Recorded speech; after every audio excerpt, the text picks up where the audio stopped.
Abubuwa guda uku da ya kamata ka sani waɗanda su ne suke sarrafa rayuwarka. Na ɗaya shine lokaci, na biyu zuciya, na uku halayyarka. Lokaci shi ke kawo mutane cikin rayuwarka. Ba ko da yaushe bane kake tsara waɗanda za ka haɗu da su a cikin rayuwar nan. Rayuwa kawai tafiya take yi, kuma mutane suna zuwa ne cikin rayuwarka lokaci bayan lokaci. Zuciyarka kuma ita ce ke zaɓar waɗanda suke da muhimmanci a gare ka daga cikin waɗanda ka haɗu da su. Kai kuma kai ke yanke shawarar wanda za ka so da wanda za ka yarda da shi da kuma wanda za ka yi alaƙa da shi, duka daga cikin waɗanda ka haɗu da su.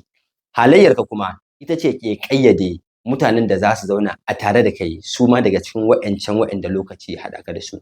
Yanayin mu'amalarka da mutane, gaskiyarka, kirkinka, girmamawarka, ayyukanka su ne ke yanke hukunci kan shin mutanen nan da ka haɗu da su da waɗanda ka yarda da su za su ci gaba da zama a cikin rayuwarka ko kuma tafiya za su yi.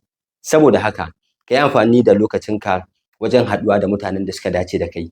Haka zalika ka yi amfani da zuciyarka wajen yin tunani mai kyau kan wa za ka zaɓa ka zauna a tare da shi.